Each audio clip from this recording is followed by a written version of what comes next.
자, 이제 119쪽에 보면 6번 정비구역 등의 해제 이렇게 나와 있네요.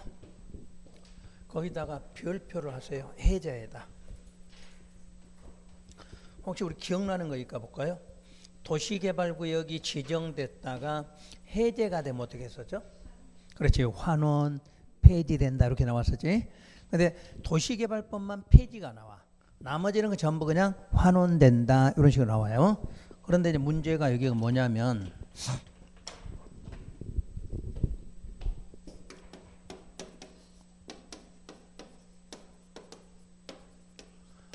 이 해제 방법이 세 가지가 있어요. 해제 방법이. 자, 먼저 요청, 그 다음에 직접, 그리고 직권. 자, 거기다 이렇게 세 개 쓰세요. 해제 옆에다. 저 위에다 쓰셔도 돼. 위에 여백으로 올려서 쓰셔도 돼. 해제 방식이 여기는 다른 쪽은 해제 방식이 없잖아. 그냥 뭐 하면 해제한다 이렇게 냈는데 여기는 해제 방법이 세 가지가 있어. 해제 방법이. 그래서 우리가 이제 요청하면 생각나는 게 뭘까요? 지정권자가 특광이 있었지. 그래서 바로 요청이란 누가? 구청장. 구청장 등이 누구한테 요청해? 특광한테. 무조건 구청장 나오면 누구? 특광한테. 그러니까 구청장은 자기가 스스로 해제는 못하지. 지정권이 없으니까. 그러니까 요청에 의해서 해제. 아까 지정할 때도 신청했으니까 요청에 의해서 해제돼. 그러면 직접이나 직권은 누구냐? 지정권자. 지정권자가 직접 있고 단어가 직권이라는 단어가 있네. 직접 있고 직권이 있어. 그래서 시험 문제 낼 때 뭘 내냐면 보통은 여러분 배울 때 지정은 할 수 있고 해제는 하여야 한다 이렇게 돼 있거든. 그래서 이 요청과 직접에 의한 경우는 해제를 하여야 한다 이렇게 나와. 근데 직권일 때는 해제할 수 있다. 시험장 가서 요것만 구분하시면 돼. 해제 문제 나오면 요청이나 직접으로 할 때는 여기는 사유가 같아. 직접과 요건은 사유가 같아. 그러니까 사유가 같을 때는 하여야 한다고. 요 직권이란 건 뭐냐면 이렇게 예를 들어봐요. 행정청끼리는 해제해 주라. 그러면 행정청끼리는 해제하면 되지. 근데 여러분들이 해제해 주세요 이렇게 요청을 했어. 그럼 반드시 해제해 줘야 돼? 그건 아니지. 할 수도 있고 안 할 그 개념에 해당돼. 그것만 이해하시면 돼요. 그러니까 시험 문제 풀 때 요청에서 해제가 나오면 하여야 한다. 또 직접에서 한다 그러면 하여야 한다. 근데 이제 좀 이따 직권 두 개 알려줄 거니까 그 문제가 나오면 할 수 있다. 이렇게 찾으시면 돼. 자, 확인 한번 할게요. 양괄호 1번 구청장 등의 뭐에 의해서 요청에 의한 해제. 구청장 등은 그 다음 줄에가 뭐라고 하냐면 일정 사유 해놓고 아래 양괄호 2번에 해당한다 이렇게 되어 있잖아. 거기에 해당되는 사유가 생기면 누구한테? 특광한테 해제를 요청하여야 돼. 그럼 양괄호 2번 정비구역 지정권자의 무슨 해제? 직접 해제야. 직접 해제. 그래서 지정권자는 다음에 해당하면 끝문장 정비구역 등을 어떻게 해야 돼? 해제하여야 해. 그래서 이제 반달가로 1번 해제 요청 및 직접 해제 사유. 그러니까 요청을 하든 직접 하든 사유는 같은 거란 이야기야. 그럼 그 사유에다가 별표하고 실무라고 써놔. 실무할 때는 이걸 꼭 알아야 돼. 그래서 지금은 못해 여러분들이. 요건 내가 9월 달쯤에 해드릴 거야. 9월 달쯤에. 그냥 공부가 좀 돼서 절차 정도는 마음대로 여러분들이 알 수 있을 때 그때 내가 요건 해줄 거예요. 근데 실무에 가면 요거 모르면 실무할 수가 없어요. 그래서 이런 중에 요건 해줄 거예요. 그래서 요청이든 직접은 해제할 수 있는 사유가 반달가로 1번에 동그라미 1, 2, 3이 있죠? 동그라미 3. 그 다음에 동그라미 2번에 기역, 니은, 디귿, 리을 있죠? 요런 것이 해제 사유예요. 지금은 알 필요 없어요. 그리고 반달가로 2번 해제 절차는 무슨 절차와 같아? 지정 절차와 동일해. 그럼 아까 지정 절차가 뭐야? 간단하게 의견 듣고 심의 거쳐 지정했잖아. 그럼 해제할 때도 의견 듣고 심의 거쳐 해제한다. 그러면 되는 거네. 그래서 지문 읽을게요. 동그라미 1번. 정비구역 등을 해제, 밑줄 긋은 것만 읽는 거야. 정비구역 등을 해제하거나 또는 해제를 요청하면 30일 이상 주민에게 뭐하고 공람에서 의견 듣고 동그라미 2번 지방의회 의견 듣고 그렇잖아. 의견 청취야. 그러니까 줄여서 의견 청취. 그럼 알아들어야 돼. 그러니까 항상 해제 지정할 때 의견 듣고 심의 거쳐 지정했으니까 해제할 때도 의견 듣고 심의 거쳐 해제한다. 그런 내용이지. 동그라미 3번. 지정권자는 정비구역 등의 해제를 요청받거나 본인이 해제하려면 역시 뭐 거쳐? 심의 거친다. 다만 재정비 촉진지구는 그 재정비에 대한 도시재정비위원회 심의 거쳐 해제해야 한다. 원래는 무슨 위원회인데? 도시계획위원회 심의다. 그 내용이지. 그런데 재정비 촉진지구는 재정비위원회야. 재정비위원회. 그것만 하나 차이점이고. 자, 다음 장 넘겨보시고. 해제 연장이 나와. 정비구역 지정권자는 다음의 경우 아까 앞에 반달가로 1부터 동그라미 3까지에 따른 해당 기간을 몇 년? 2년 범위 내에서 연장하여 정비구역 등을 해제하지 아니할 수도 있다. 앞에 사유에 해당되면 해제해야 되는 거지. 근데 해당 사유가 생겨 얼마를? 2년을 연장해서 해제를 안 하는 방법도 있다. 이렇게 나왔어. 그래서 동그라미 1번. 정비구역 등의 토지 소유자 100분의 30 이상의 동의로 그 앞에 있던 해당 기간 도래 전까지 연장을 요청했다. 그러니까 우리 소유자의 얼마 이상 100분의 30 이상 동의로 그걸 연장을 요청했다. 그 내용이야. 2번은 못 읽으니까 그건 참고로 말고. 그 다음에 4번에 고시 등 정비구역을 해제하더라도 역시 뭐 해야 돼? 고시. 지정할 때 고시니까 해제할 때도 고시야. 똑같은 내용이야. 그러니까 내용만 한번 읽어드리는 거지 지정 절차만 정확하게 알면 되는 거죠. 그 다음 3번에다 별표 직권해제. 지정권자 직권해제. 그래서 지정권자는 다음의 경우 직권해제할 때도 뭐 거쳐? 심의 거쳐 지정을 해제하여야 한다야 할 수 있다야. 할 수 있는 경우야. 그래서 그 밑에 해제 사유에서 동그라미 1번 3번 체크. 동그라미 1번 3번. 자, 동그라미 1번. 정비사업 시행으로 토지 등의 소유자의 과도한 부담이 발생할 것으로 예상한다. 그러니까 지정권자가 보니까 요거 지정하면 우리 소유자가 너무 부담이 클 것 같아. 그러면 그냥 해제할 수도 있고 안 할 수도 있다. 이런 내용이지. 그 다음에 동그라미 한번 소유자 다시 얼마? 100분의 30 이상이 정비구역 등에 대해서 해제를 뭐한다? 요청. 그럼 소유자가 요청했다고 해서 해제하여야 한다. 그럼 큰일 나겠지? 정비사업 하려고 지정했는데 소유자가 들고 일어나서 100분의 30으로 요청하면 무조건 해제하면 안 된다. 그 말이다. 그래서 이런 거는 해제할 수도 있다. 이렇게 나온 거야. 지문에가. 그러면 계속 동의가 뭐 나오는데 100분의 전부 30이네? 응? 숫자 개념으로. 아까 연장할 때도 얼마? 100분의 30. 지금 소유자가 요청할 때도 얼마? 100분의 30 이렇게 나오네. 그런 흐름을 좀 볼 줄 알면 되지. 그리고 나머지는 지금 안 보셔도 될 것 같아. 그거까지만 하고. 그 다음 오른쪽에 7번, 8번에다 별표 2개 따로따로 하세요. 7번에도 별표, 8번에도 별표. 자, 도시재생 선도지역 지정 요청. 정비구역 등이 뭐가 되면?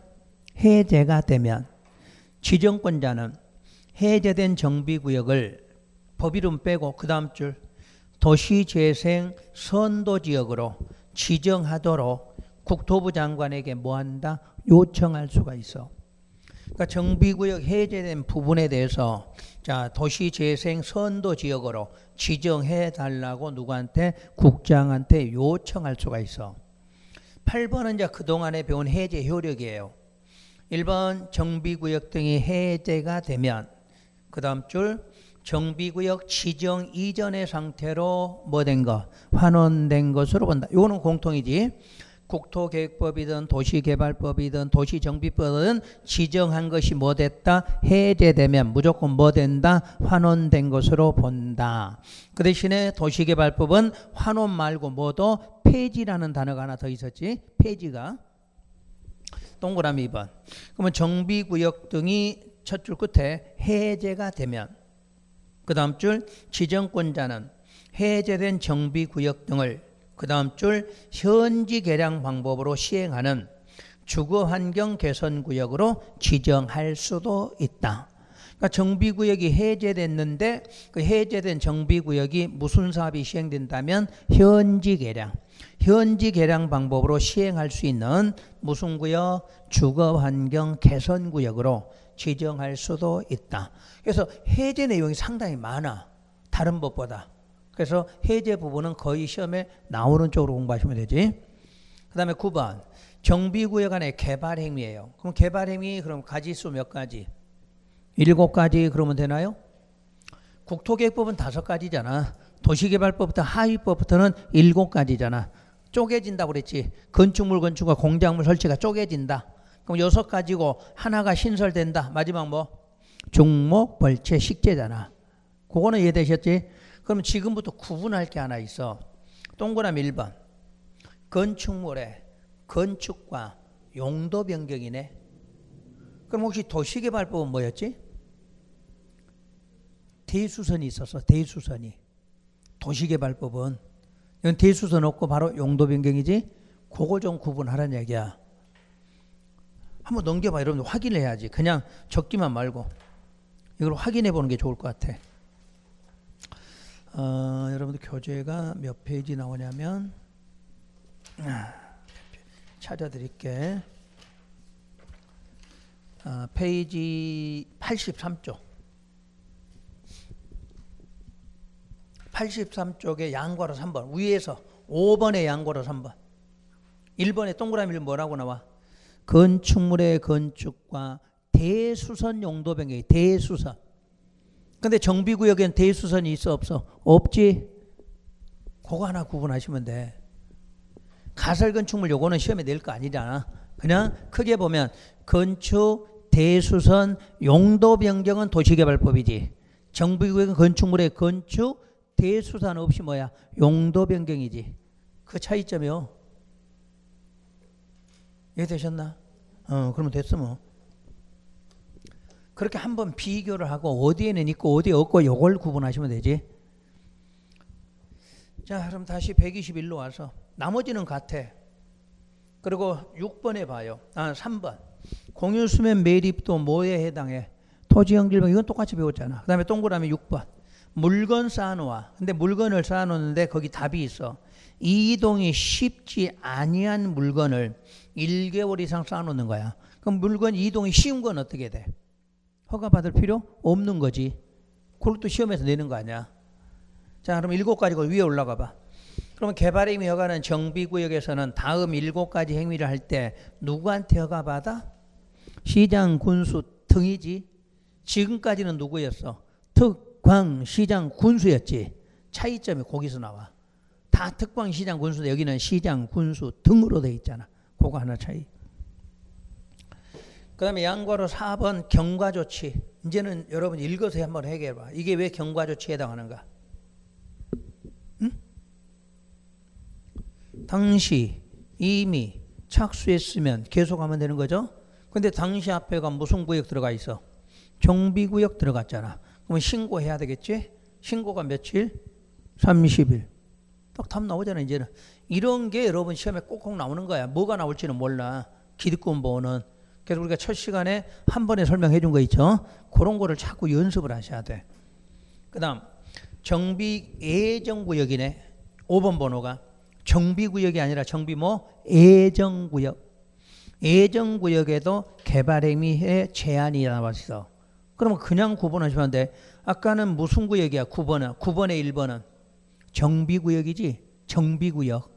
근데 지금 무슨 구역? 정비 예정구역이야. 전혀 달라 뜻이. 그래서 예정구역 개발행위 제한이에요.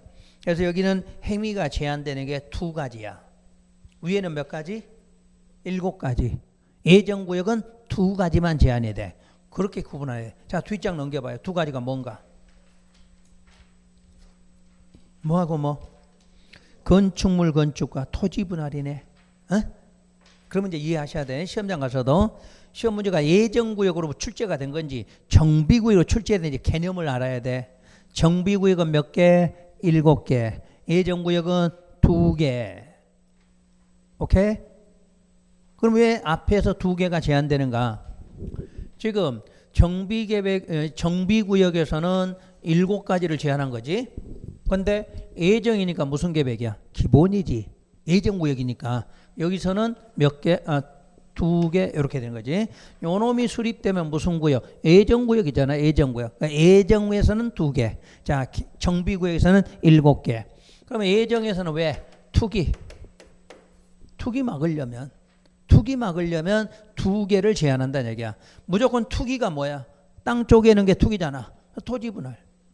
그 다음에 건물 새로 짓는 게 투기야. 왜? 상식으로 해봐. 아까 우리가 땅이 있으면 땅에 소유자가 있잖아. 건물 지으면 건물에도 소유자가 또 생기잖아. 건물 지으면 소유자가 늘어나는 거잖아. 그럼 건물 생기면 또 무슨 권? 지상권 설정 또 들어올 거 아니야.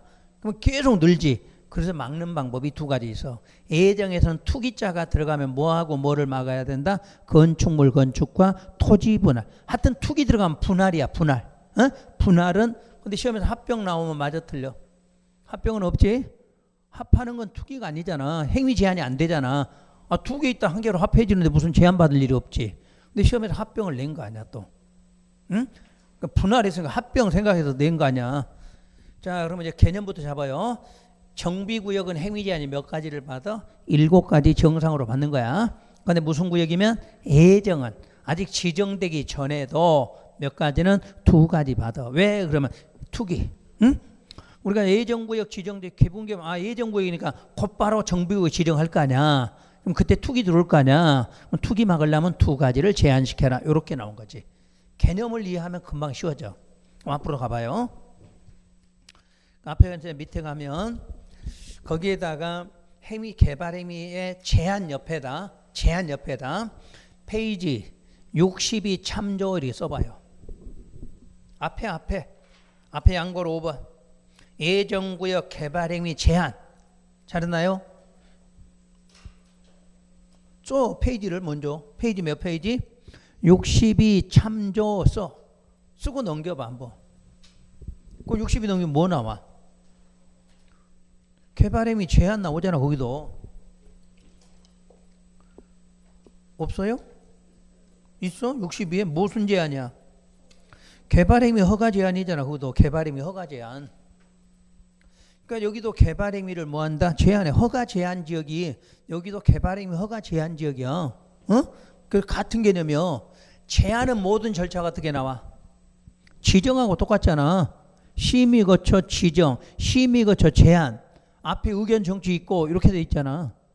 그 개념과 똑같은 거란 이야기야. 그래서 허가를 해줘야 되는데 제한하겠다. 무슨 구역에서? 예정구역에서 그 말이잖아. 그러니까 이해되면 나중에 그걸 꼭 연관시켜. 왜냐하면 똑같아 내용 자체가. 자, 그럼 다시 뒤로 와봐요. 그러면 제한하는 사람이 누구냐? 국장, 시도지사, 시장군수, 그리고 누구? 구청장. 모든 행정청이 다 제한해. 그럼 바꿔서 허가권자는 누구야? 아까 저 위에서 허가권자 누구? 시장, 군수 등 그랬잖아. 아까 9번에 1번. 9번에 1번 허가권자 누구야? 시장, 군수 등이잖아. 근데 그 사람이 허가권을 갖고 있는데 제한은 누가 할 수 있어? 국장, 시도, 시장, 군수, 구청장 모든 행정청이 다 할 수 있다. 이렇게 돼 있네. 그러면 자, 기억에 왜 제한하느냐? 비경제적인 건축 행위와 뭐를? 투기 수요의 유입을 막기 위해서. 그럼 거기가 기역, 니은을 써놓은 이유가 행위가 2가지니까 아까도 하지 말라는 게 몇 가지? 2가지. 비건축적인, 바로 비경제적인 건축 행위가 뭐야? 건축물 건축이잖아. 그 다음에 투기를 막는 게 뭐야? 토지 분할이잖아. 여기에 맞게 2개 행위가 있다. 이렇게 되는 거지. 어? 비경제적 건축에 뭐야? 건물이 없는데 지정됐더니 막 건물 지어야 되잖아. 어? 그 다음에 땅 갑자기 쪼개잖아. 땅 쪼개면 왜 투기야? 하나밖에 없는 소유권이 2개, 3개로 나눠질 거 아니야. 그래서 투기를 막기 위해서. 그래서 A번 기본계획 공람 중인 무슨 구역? 정비 예정구역. 또 정비계획 뭐 하는지요? 수립 중인지요. 아직 지정 안 됐어. 계획만 수립되는 징이야. 그러니까 여기네. 기본계획 수립되는 예정구역. 그 다음에 정비계획 뭐 위반하고 있는지 아직 지정이 안 간 거야. 그러니까 그 지정하기 전에 그런 지역은 몇 년? 3년 이내 기간을 정해서 다음 행위를 제한하되 1회 한해서 1년을 연장한다고 돼 있네. 그럼 국토계획법 개발행위 허가도 3년을 제한했지. 무조건 개발행위 허가는 3년 제한이잖아. 그 대신에 앞에는 연장을 2년을 연장했지. 여기는 얼마? 1년만 연장하지. 그래서 그 앞에 거하고 이게 같은 개념의 의미 자체가. 아셨지? 무조건 개발행위 제한으로 나오면 똑같이 3년이야. 그 다음에 연장은 앞에 국토계획법 2년, 여기는 1년 이렇게 돼 있지. 그 다음에 앞으로 넘어가셔서 다음 장. 그럼 행위를 제한하는 것은 2가지인데 하고 싶거든 누구한테 허가받아라? 시장 군수 등의 허가를 받아라. 그 다음 행위 제한의 절차를 써놨어. 제한이니까 뭐 거쳐야 돼? 심의. 근데 이렇게 묶어봐요. 거기다 심의 제한고시 이렇게 써있죠 지금. 원래는 요거니까 여기 묶고 앞에 의견 청취지. 항상 이렇게 뭐다? 임의적이다 이렇게 쓰고. 그러니까 여러분 맨날 배웠던 내용들이야. 그럼 아까 제한권자 이름 써볼까요? 누구야? 국장, 시도지사, 시장, 군수, 구청장까지 돼 있지. 시장, 군수, 구청장까지 이 사람들이 제한하는 거지. 그럼 해봐요. 심의는 국장이 하면 어디? 중앙도시계획위원회고 요 사람이 하면 지방도시계획위원회 이렇게 나오겠죠. 그게 바로 1번이야. 그런데 2번 애가 행위를 제한하는 사람이 누구누구이면 국장과 시도지사가 제한하려고 그래. 그러면 심의 전에 아랫사람 누구? 시장군수 의견 들어라. 그럼 앞에서 국토계획법 개발행위 허가도 그런 내용이 있었지. 누가 제한하면 국장과 시도지사 2사람이 할 때는 누구? 시장군수 의견. 그래서 국토계획 배운 내용 그대로 오는 거야. 그대로. 그거까지 알겠죠? 그래서 우리가 개발행위 허가 제한은 국토계획법 나오던가 여기서 나와. 구분하셔야 돼. 대신에 여기는 자 다시 정비구역에서는 행위 제한이 몇 개가 나오고 7개. 자 기본계획에서 무슨 구역 나오면 예정구역 이렇게 몇 개? 2개. 그럼 2개는 요놈 지정되면 정비사업을 할 거니까 투기 들어온다는 얘기지. 그럼 투기 막으려고 뭐하고 뭐 건축물 건축과 토지 분할을 제한하자. 하고 싶거든 뭐 받아라? 허가 받아라. 이렇게 나오겠지 개념이. 그러면 이제 거기도 제한을 할 때에는 제한할 때는 뭐 거쳐? 심의 거쳐 제한한다. 제한할 때 기간 얼마다? 3년. 얼마 연장? 1년 연장한다. 그 다음에 의견 청취가 있는데 요거는 누구나 하는 게 아니죠. 이 사람들은 할 필요가 없는 거지. 그러니까 이 2사람이 할 때는 아랫사람 누구? 시장군수 의견 들어 이렇게 나온 거죠 개념이. 그러니까 국토계획법이 되신 분은 요게 쉬워. 그지? 가지수만 구분하면 되니까. 그러니까 모든 법은 국토계획부터 시작이 돼서 다 이렇게 내려오는 거니까 그런 개념이다 이렇게 보시면 되지. 그 다음에 10번은 따로 보실 건 없어. 아직 10번은. 그리고 오른쪽에 3절 정비사업의 시행. 자, 그 표. 정비사업 종류 시행방법 시행자 있죠? 이 표를 암기하셔야 돼. 별표 한 3개. 요거 외우면 무조건 한 문제나 3문제까지는 여러분 해결이 돼. 이거 모르면 도시정비법은 이제 더 이상 할 수가 없어. 아까 정비사업 3가지 의 배웠잖아. 거기는 무조건 한 문제 나올 거고.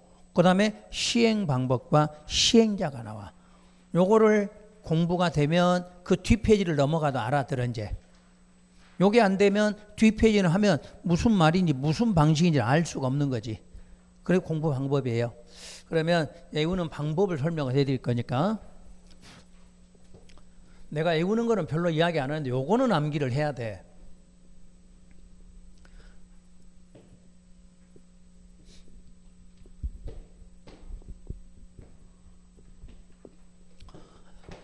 자, 사업이 세 가지인데 첫째가 무슨 사업이죠? 주거환경, 주거환경 개선 사업. 자, 두 번째가 재개발. 그러면 재개발은 항상 무슨 재개발?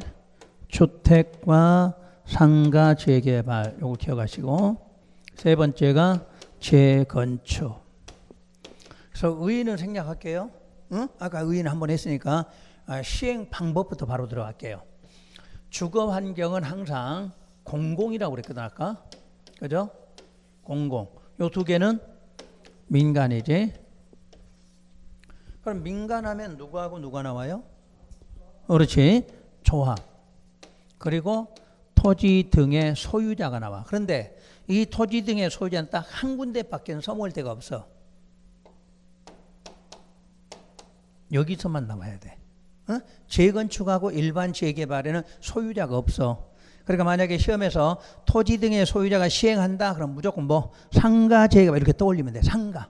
그럼 그게 아니면 전부 뭐야? 조합이다 이렇게. 그러니까 반대로 지금까지는 앞에서는 소유자가 중요했잖아. 지금부터는 뭐가? 조합이 중요하지. 그다음에 소유자가 하는 경우는 무조건 하나야. 재개발에 뭐 상가. 또 상가는 소유자 스스로 할 수 있다 이렇게 말해. 자, 재개발은 동네 하나를 재개발하니까 소유자가 못하지. 근데 상가는 몇 개 상가 묶어서 사업하는 거잖아. 누가? 상가 소유자끼리 하는 거잖아. 그런 거니까 소유자가 시행한다 그러면 무조건 뭐다? 상가다 이렇게 알아두시면 돼.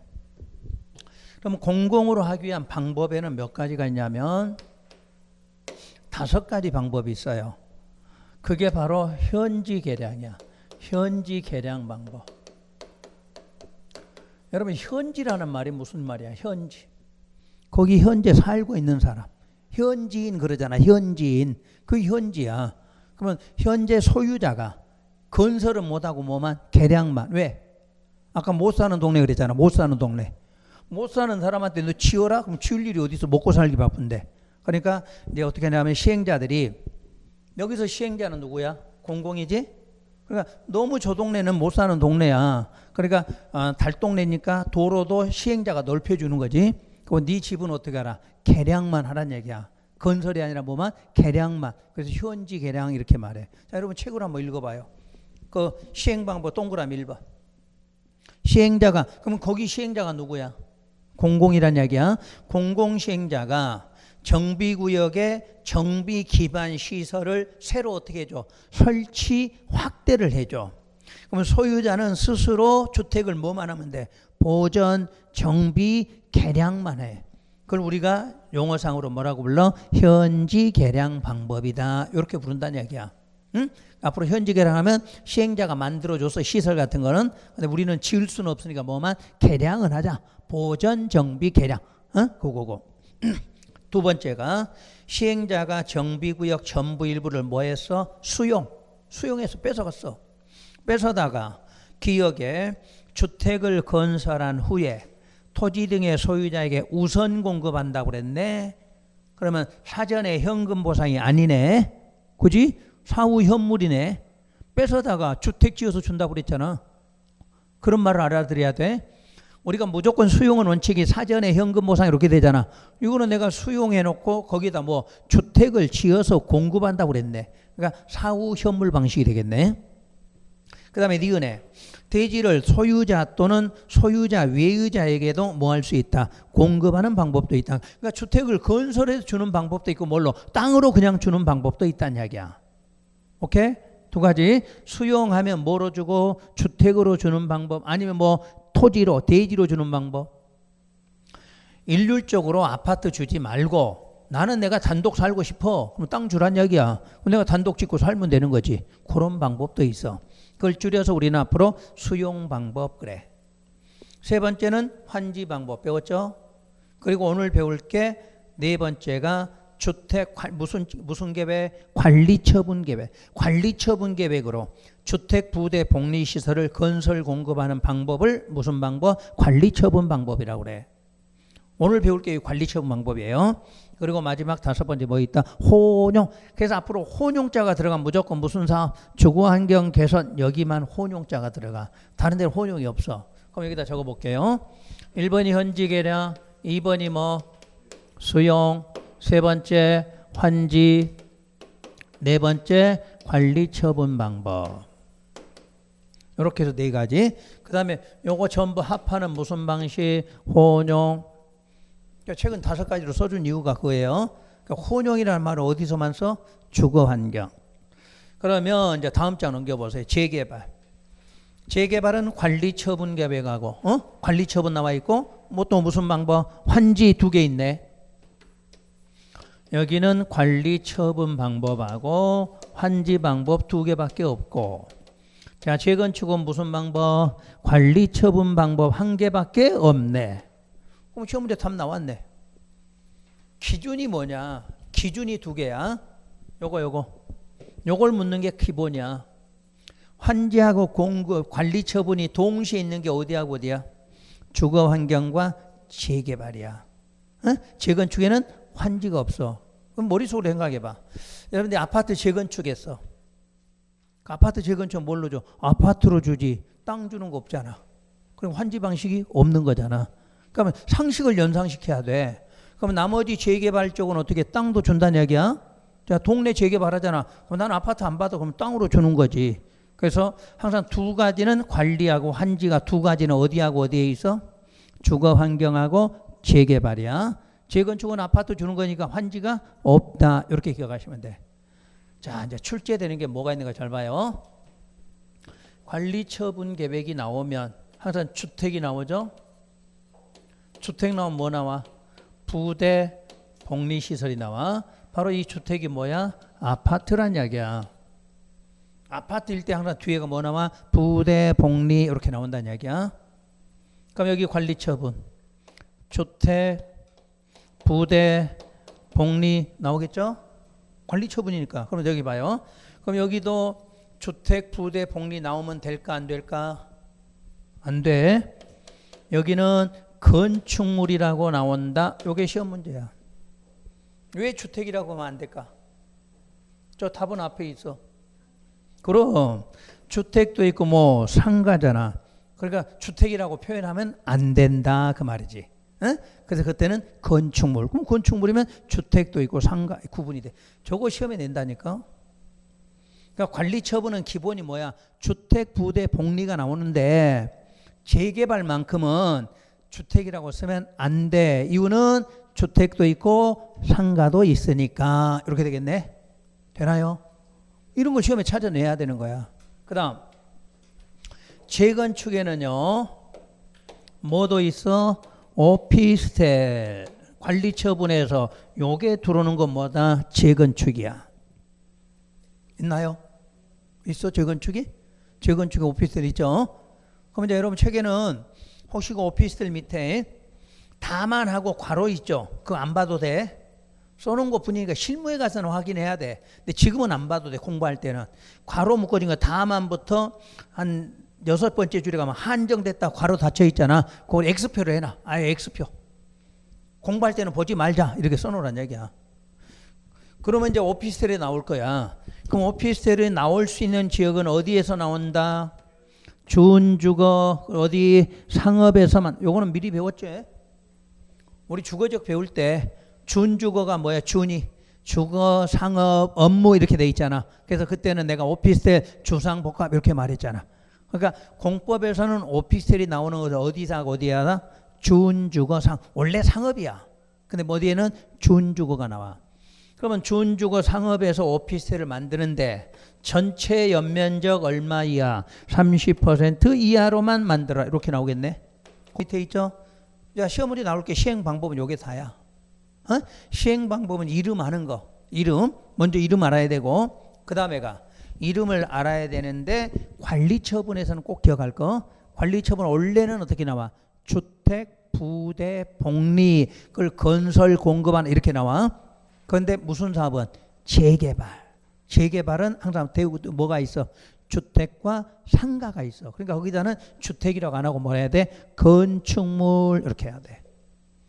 그 다음에 재건축에서는 오피스텔이 나온다. 그걸 기억해야 돼. 원리 관리 처분은. 그래서 오피스텔은 지역으로 나오면 어디? 준주거 상업. 전체 연면적 30 이하로. 이러면 돼.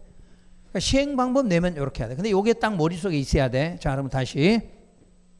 주거 환경은 가지수가 총 몇 개? 5개. 응? 그다음에 재개발은 2개. 관리 처분 하나만 있는 건 재건축이야. 근데 시험에 묻는 건 이렇게 물어봐.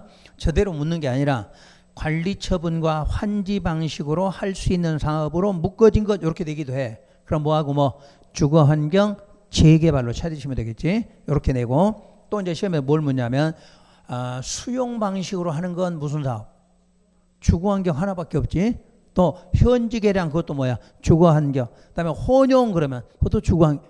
그 방법으로 낼 때는 여기가 시험 문제가 많이 나와. 가지수가 많으니까. 그러니까 기본은 2개를 동시에 갖고 다 구분하면 돼. 근데 동시에 없는 게 뭐다? 여기 재건축. 이유 물으면 환지가 없어. 왜? 아파트에서 아파트로 가기 때문에 땅 교환은 아니라는 얘기잖아. 그러니까 그냥 환지가 나올 수가 없다. 이렇게 기억하면 되지. 그 다음에 수용이나 현지라는 말이 들어가면 어디서만 나와? 주거 환경 또는 혼용 이러면 그것도 주거 환경이야. 시험에 어떻게 나오는 거 봐봐요. 재개발은 관리 처분과 환지 방법을 혼용하는 방법 이렇게 나와. 그럼 분명히 2개는 있었잖아. 근데 그걸 딱 뒤에다가 혼용하는 방법 이렇게 쓰면 안 돼. 혼용자는 어디에만? 주거 환경. 그러니까 이런 게 정확하게 구분이 되시면 돼. 그럼 여러분들 시험 문제가 쉬워. 요거 개념만 딱 잡잖아. 그러면 답이 막 손 들어. 그 지문 중에서. 근데 이거 모르고 들어가면 막 헷갈리는 거야. 이 자체가. 그런데 뜻은 정확하게 읽으셔야 돼. 현지계량 예우대로도 아까 뜻이 있었잖아. 시행자가 뭐 만들고 정비 기반 시설 새로 설치 확대하고 해주면 그 다음에 소유자가 뭐하라? 보전 정비 개량하라. 그걸 줄여서 무슨 방법? 현지 개량. 그 다음에 특히 수용 주의하고. 수용은 사전 현금이 아니야. 수용하면 먼저 주택 건설. 주택 건설에서 공급 나눠주는 방식. 아니면 뭘로? 대지로. 근데 거기 대지 잘 봐봐. 소유자에게만 줘. 소유자 외의자에게도 줘. 그렇지. 외의자에. 왜 외의자를 줄까? 팔아먹겠다는 얘기지. 지금 여기는 공공이 사업하잖아. 그럼 돈이 어디서 나와? 자기가 다 비용 부담해야 될 거 아니야. 그럼 비용 충당을 어디에서? 땅이 나오면 그거 팔겠다는 이야기 아니야. 그 개념도 기억해놔. 소유자에게 두 번째 뭐로? 대지로 주거나 소유자의 외의자에게도 준다 이렇게 돼 있잖아. 그런 것들은 팔겠다 이 말이 돼. 그러면 또 하나. 그럼 여기는 용적률이 아까 완화된다. 요거 완화될 수 있어. 왜? 공공이 지으면 만약에 10층까지 지을 수 없는 용적률이라 가정해봐. 그럼 만약 15층으로 올리게끔 해줘. 그럼 15층까지 올리면 5개 층이 올라갔잖아. 그럼 5개 층 일반 분양하면 되겠지. 일반 분양에서 뭐 돈 들어오게 이런 개념도 해당돼. 어디는? 주거 환경. 왜? 공공이니까. 소유자들이 돈 내서 하는 게 아니라 시장 군수나 공사가 가서 사업을 하는 거잖아. 그러니까 왜 수용해놓고 땅도 팔아먹느냐. 그 말은 돈이 들어야 돼. 다음에 용적률 완화시켜서 원래 15층밖에 안 되는데도 공공사업은 25층까지 신다 이런 식으로 나와. 그럼 10개 층이 올라갔잖아. 그럼 일반 분양하면 될 거 아니야. 그럼 뭐 들어와? 돈 들어올 거 아니야. 그래서 그 수용에 그 개념이 들어가 있어. 또 이해되셨나요? 그 다음에 왜 여기는 수용을 하면 주택을 건설 공급하는 걸 상식으로 생각해봐. 저 사람들이 자 내가 수용하고 돈 몇 푼 주면 그런 거 갖고 가서 살 수 있어 없어? 다른 데 가서 못 살아. 그러니까 우기는 게 뭐야? 아파트 분양권 주라 입주권 주라 이렇게 할 거 아니야. 그래야 사업 들어가지. 응? 그래야 사전 보상이 안 되는 이유가 사후 현말은 어차피 못 사는 사람한테 돈 몇 푼 주고 너 가서 살아. 그럼 못 살아. 그러니까 주로 임대주택 같은 거 짓겠지. 임대주택 지어서 공급해주면 되잖아. 그런 식으로 주겠다는 이야기야. 환지하고 관리 처분은 이제 새로 배우면 되는데 그 앞에 현지하고 수용의 개념을 정확하게 기억할 거. 그러면 여기까지가 이해되면 공부하는 방법이 쉬워져. 그러면 오늘은 시간상 방법까지밖에 못하겠네. 시행자는 다음 시간에 해야 되겠네. 시행자는. 그러면 오늘까지 배운 거는 다음 주에 내가 반복해서 물어볼 거야. 왜냐 이거는 머릿속에 딱 정리가 돼 있어야 돼. 세부적으로 아까 해지한다 누가 이런 거 말고 큰 흐름 아까 절차 내가 묻는 건 절차야. 절차 어떻게 한다 순서. 그러면 아까 기본계획은 뭐다? 기본계획은 비구속인데 정비사업의 종합계획이다. 그래서 거기 뭐 들어가 있다? 예정구역 예정자가 들어간다. 그 다음에 정비계획 입안식이 있다. 이런 거를 기억하라는 얘기야. 그게 공부하는 요령이야. 그럼 이제 정비계획 만들 때는 무슨 계획 보고? 기본계획 보고 만들어. 근데 거기에 무슨 방법? 시행 방법이 있고. 그러면 시행자가 나와야 되고 그러잖아. 지금 방법에 따라 시행자가 나오고 있잖아. 그래서 시행 방법 하면 소유자, 시행자가 나와야 된다. 그 다음에 기간이 나와야 되겠지. 기간. 그런 게 들어있다. 그러면 아까 순서. 자, 수리권자, 위반권자, 지정권자 순서 있죠? 기본권자를 먼저 기억할 때 기본은 하위니까 특, 광, 시장, 군수인데 누구 없다. 군수 없다. 그럼 이제 위반으로 내려오면 특광 대신에 누구로? 구청장. 나머지 갖고 군수 들어가고. 그러면 지정권자는 구청장을 특광으로 바꾸면서 나머지 들어오고. 이렇게 하면 되잖아. 그런 걸 머릿속으로 연상을 해야 돼. 그러면 시험장 가서 그게 있다 없다만 찾아내면 바로 답이 보여. 어차피 여러분 시험에서 기본 계획은 잘 나와. 아니면 정비 계획과 정비 지정 문제는 둘 중에 하나는 꼭 나와. 근데 여기서 이걸 맞춰야 돼. 그럼 대부분 지금까지 시험은 기본 계획으로 출제를 많이 했어. 기본 계획. 그러면 지정하고 계획 위반하는 거는 그냥 연결해 뒤에 가면 다른 문제가 있거든. 그러니까 그건 연관되어 있으니까. 그러면 이제 용어 수리권자 이름 알겠죠? 그다음에 위반권자 그러면 누군지 알겠죠? 지정권자 그럼 누군지 알아들어야 돼. 그러면 여기 이후로는 전부 그렇게 나와. 수리권자, 위반권자, 지정권자가 이런 식으로 나온다는 얘기야. 그걸 좀 개념해 가시고. 그럼 여러분이 할 건 그거야. 그리고 오늘 두 가지. 정비사업학과 의, 의. 아까 맨 처음에 배운 거. 그리고 시행 방법. 오늘 시행 방법 배웠잖아. 그럼 다음 주에 시행 방법 옆에다 시행자를 다시 할 거예요. 그러니까 여러분이 미리 할 필요는 없어. 미리 봐올 필요는 없는데 이미 했던 거는 공부를 하고 있으라는 얘기야. 그럼 그거 하고 알아들으면 정비법이 그렇게 어렵진 않아. 또 체크한 것 중에 그것만 하시면 점수 나와. 요거는 실무까지 해드릴 거야. 실무까지. 여러분 앞으로 실무에 가서 써먹어야 되니까 거기까지를 대비해서 공부하는 거니까. 그래서 요 과정 끝나면 반대로 이제 줄어들어. 아까 별표 그런 것만 주로 공부하고 끝나는 걸로 하는 거니까 지금만 여러분이 처음이니까 그렇게 공부하신다 생각하시고. 자, 오늘 해본 거 그렇게 막 쉽게 어렵지는 않죠. 절차만 이해하면 연결이 되잖아. 이렇게. 그런 게 여러분들 시험장 갈 때까지 정리하시면 돼. 지금 하라는 게 아니라. 근데 요걸 빨리 할수록 여러분 알아듣기가 쉽잖아. 알아듣기가. 그러면 요게 안 되면 여러분들이 여기까지를 모르고 이제 다음 주에 오신 분이 있을 거 아니야. 그럼 아예 못 하는 거야. 이 공부 자체를. 그래서 여러분들이 항상 법을 시작할 때 그 처음 할 때 그 개념만 잡히면 어느 정도 용어는 따라갈 수 있어. 어차피 우리는 용어가 안 되잖아. 용어가 안 되기 때문에 어렵지. 그리고 이 법에서 꼭 기억할 거. 토지 등 소유자 이런 말이 나오면 이제 알아들어야 돼. 그러면 토지 소유자와는 다르고 등은 건물이 있는데 사업에 따라 다르다. 주거 환경과 재개발은 3명이다. 토지 소유자, 건물 소유자, 거기 뭐 지상권까지 들어간다. 근데 재건축은 아파트니까 건물과 토지가 같이 있어야 된다. 이렇게. 그런 개념을 지금부터 계속. 그럼 여러분 책에 토지 등 소유자가 한 번 나와 몇 번 나와 계속 나올 거 아니야. 그거를 알아들으셔야 되는 거야. 그 다음에 아까처럼 정관 등 하면 그건 무슨 뜻이다 이런 식으로 그렇게 하시면 돼. 그래서 오늘 진도를 이렇게 많지는 안 나갔어. 그죠? 오늘 진도는. 그래서 여러분들이 다음 주 오실 때는 그 진도 큰 흐름 정도는 알고 오시는 걸로 하고. 아까 정비구역 지정에서 해제, 이 해제 부분은 상당히 어려워. 다 알 수는 없어. 하지만 나중에 공부할 때 그런 거는 공부하셔야 되니까 오늘은 흐름은 다음 주에 좀 잡아오시면 아무래도 공부하는 게 좀 편하실 거예요. 그렇게 정리하시도록 하고. 자, 오늘 수업 마칩니다. 수고 많으셨습니다. 네.